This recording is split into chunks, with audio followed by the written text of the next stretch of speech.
Hello viewers, যারা class 9 এ পড়ছো তাদের জীবন বিজ্ঞানের চ্যাপ্টার 5 পরিবেশ ও তার সম্পদ থেকে আজকে তোমাদেরকে আমি সাজেশন প্রশ্নগুলো বলে দেবো। অর্থাৎ এই অধ্যায়ের কি কি প্রশ্ন ভালো করে পড়লে তোমরা অনায়াসেই পরীক্ষাতে কমন পাবে সেগুলো আজকে আমি বলে দেবো। তাই প্রথম থেকে ভিডিওটা শেষ পর্যন্ত প্রত্যেকে অবশ্যই দেখো। তো চলো শুরু করছি। এই অধ্যায়ে দুটো অধ্যায় আছে, অর্থাৎ দুটো ছোট ছোট অধ্যায় আছে ভাগ করা। একটা হচ্ছে বাস্তুবিদ্যা ও বাস্তুবিদ্যার সংগঠন, আরেকটা হলো প্রাকৃতিক সম্পদ এবং তাদের স্থিতিশীল ব্যবহার। আজকে তোমাদেরকে আমি পার্ট 1-এ বাস্তুবিদ্যা ও বাস্তুবিদ্যা সংগঠনের প্রশ্নগুলো বলে দেবো এবং পার্ট 2 ভিডিওতে তোমাদের আমি নেক্সট চ্যাপ্টারটা বলে দেবো। ঠিক আছে, দুটো পার্ট 1 পার্ট 2-তে এই পুরো চ্যাপ্টার 5 আমি শেষ করে দেবো সাজেশন প্রশ্ন দিয়ে। তো তোমরা কিন্তু অবশ্যই ভালো করে দেখে নাও। প্রথম প্রশ্ন, বাস্তুবিদ্যা কাকে বলে? সিন ইকোলজি কাকে বলে? আমি শুধুমাত্র প্রশ্নগুলো বলছি, উত্তর তো দেওয়াই রয়েছে। ভিডিওটা পজ করে উত্তর নিয়ে নেবে। এদের বই নেই, তাদের বই আছে তাদের অবশ্যই পেয়ে যাবে। আর হ্যাঁ, যদি মনে করো কোনো হেল্পার বই নেই, কিছু না, স্কুলের যে টেক্সট বইটা আছে সেখানেই পেয়ে যাবে অ্যান্সারগুলো। তাই প্রশ্নগুলো ভালো করে নোট করে রাখো। ওকে। কমিউনিটি বা জীব সম্প্রদায় কাকে বলে? অটো ইকোলজি বলতে কি বোঝো? হেলিওফাইট বা সানপ্ল্যান্ট কাকে বলে? হলোফাইট উদ্ভিদের বৈশিষ্ট্য কি কি? এর বাকি উত্তর এই পর্যন্ত শেষ হলো। হলোফাইট উদ্ভিদ কাকে বলে? তারপরে প্রশ্ন, হাইড্রোফাইট উদ্ভিদ কাকে বলে? এ দুটো বৈশিষ্ট্য লেখো। জন্মহার কাকে বলে? মৃত্যুহার কাকে বলে? ভালো করে করবে, এগুলো সব 2 নম্বরের প্রশ্ন। ঠিক আছে। বাস্তুতন্ত্র কাকে বলে?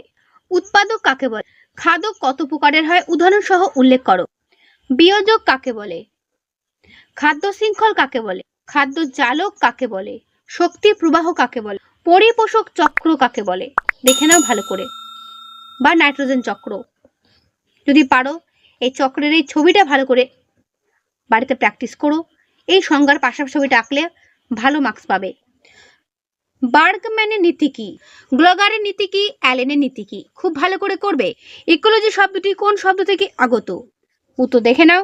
গ্রিক শব্দ ওইকোস, যার অর্থ বাসস্থান, এবং লোগোস, যার অর্থ জ্ঞান, অর্থাৎ জ্ঞান শব্দ থেকে আগত। কোন উদ্ভিদের মূল দীর্ঘ হয়? খুব দীর্ঘ হয়। উত্তর জেরোফাইট উদ্ভিদের। বাষ্পমোচন রোধের জন্য ফণিমনসের পাতা কিসে রূপান্তরিত হয়? উত্তর কাটায় রূপান্তরিত হয়। কোন প্রাণীর চর্ম চোষক কাগজের মতো? কোন প্রাণীর? উত্তর দেখে নাও। মোলক হরিদাস নামক সরীসৃপের। দুটো মরুজ সরীসৃপের উদাহরণ দাও। উত্তর দেখে নাও। মোলক হরিদাস ও র্যাটল স্নেক। মরুভূমির প্রাণীদের তাপ নিয়ন্ত্রণের জন্য চামড়ার নিচে কি থাকে?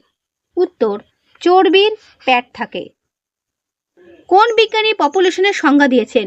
উত্তর ওডাম, 1971-এ। পপুলেশনের ঘনত্ব বেড়ে গেলে জন্মহার কিরূপ হবে? জন্মহার কমে যাবে। মৃত্যুহার বেশি হলে পপুলেশন ঘনত্ব কিরূপ হবে? পপুলেশন ঘনত্ব কমে যাবে।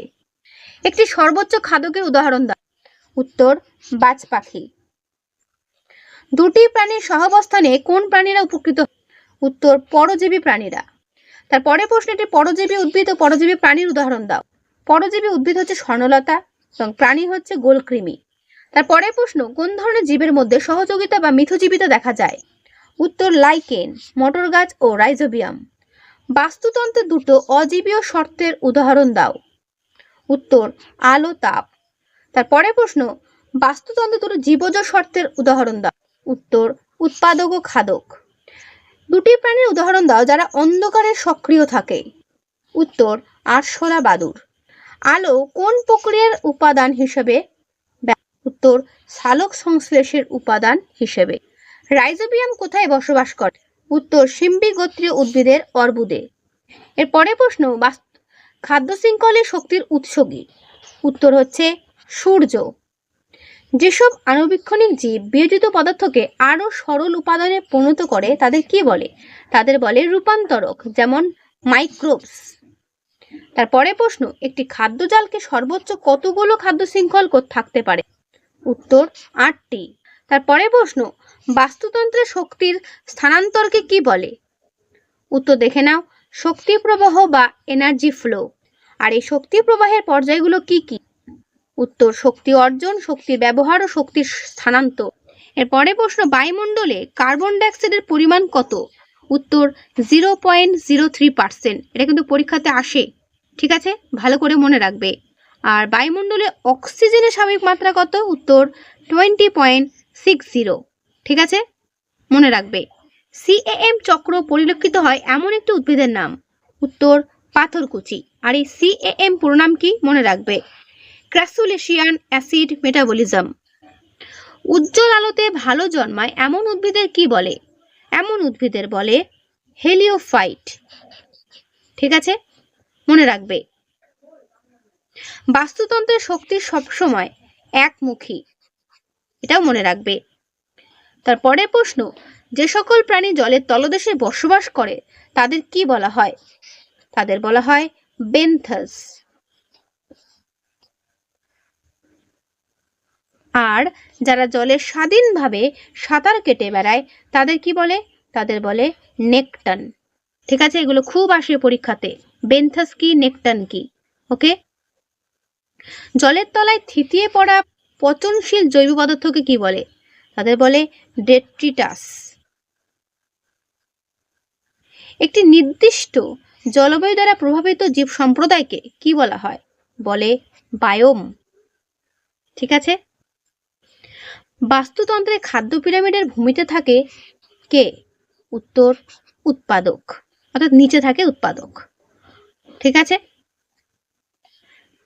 তারপরের প্রশ্ন, তৃণভূমির খাদ্য শৃঙ্খলে প্রাথমিক খাদকটি হলো কে? তৃণভূমির খাদ্য শৃঙ্খলের প্রাথমিক খাদক হচ্ছে ঘাস ফড়িং। ঠিক আছে, তারপরের প্রশ্ন, শক্তি স্থানান্তরের প্রতি ধাপে কত শতাংশ শক্তি দেহ গঠনের কাজে লাগে? উত্তর 10%, যাকে বলা হয় 10% ল, অর্থাৎ লিন্ডেম্যানের 10% ল। ঠিক আছে, এটা বিজ্ঞানী লিন্ডেম্যান করেছিল। ইকোলজি হলো কি? ইকোলজি হলো সবকটাই, এখানে যে কটা পয়েন্ট রয়েছে সবকটাই ঠিক হবে। ঠিক আছে, ইকোলজি জৈব ও অজৈব উভয় পরিবেশের সাথে প্রাণীর সার্বিক সম্পর্ক, বাস্তুতন্ত্রের গঠন ও কার্য অধ্যয়ন, জীবের বিস্তারের বিজ্ঞানসম্মত অধ্যয়ন সবকটি হবে। ইকোলজি শব্দের প্রবর্তককে, এটাও আসে পরীক্ষাতে, আর্নেস্ট হেকেল। এখানে শুধু হেকেল দেওয়া আছে, তাই হেকেলটাই অ্যান্সার। ঠিক আছে, এরপরে প্রশ্ন, অত্যধিক নিম্ন তাপমাত্রায় বসবাসকারী উদ্ভিদকে কি বলে? উত্তর হবে মাইক্রোথার্মাস। ঠিক আছে, এটা ভুল হবে, মেগাথার্মাস হবে না, মেগাথার্মাসে হাইলাইট করা আছে, অ্যান্সার হবে মাইক্রোথার্মাস। ঠিক আছে, আর উচ্চ তাপমাত্রায় স্থানে হয় সেটা উত্তর হবে মেগাথার্মাস। ওকে, উচ্চ তাপমাত্রায় যুক্ত উদ্ভিদগুলোকে বলা হয় মেগাথার্মাস, আর নিম্ন তাপমাত্রায় হবে মাইক্রোথার্মাস উদ্ভিদদের নাম। যে সকল উদ্ভিদ বালি মাটিতে জন্মায় তাদের কি বলে?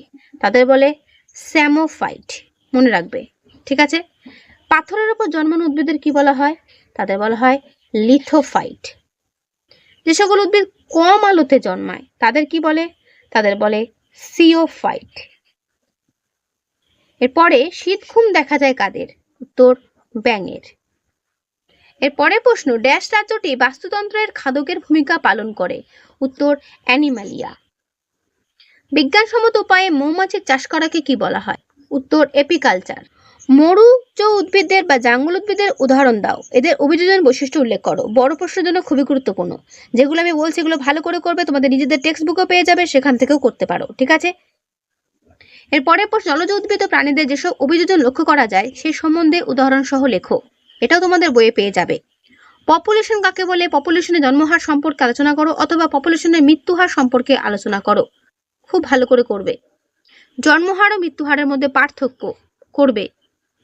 কমিউনিটি কাকে বলে? কমিউনিটি স্তরে সম্ভাব্য আন্তঃক্রিয়াগুলো কি কি? খুব ভালো করে করবে। হলোফাইট বা লবণাক্ত মাটিতে উদ্ভিদের অভিযোজন সম্বন্ধে আলোচনা করবে। তো তোমাদের পরিবেশ ও তার সম্পদ অধ্যায় থেকে পার্ট 1 বাস্তুবিদ্যা ও বাস্তুবিদ্যার সংগঠনের এই প্রশ্নগুলোই করো। ঠিক আছে, এর বাইরে কোনো প্রশ্ন করতে হবে না, আর বইটা ভালো করে খুঁটিয়ে পড়ো, তাহলেই হবে। তো আজকে এই ভিডিওটা আমি এখানে শেষ করছি। এরপরে পার্ট 2তে আমি নেক্সট ভিডিওগুলো দিয়ে দেবো, অর্থাৎ নেক্সট প্রশ্নগুলো দিয়ে দেবো। ঠিক আছে, তো আজকে এখানেই, দেখা হবে নেক্সট ভিডিওতে। ভালো থেকো সবাই, আর প্রত্যেকেই ভালো করে পড়ো।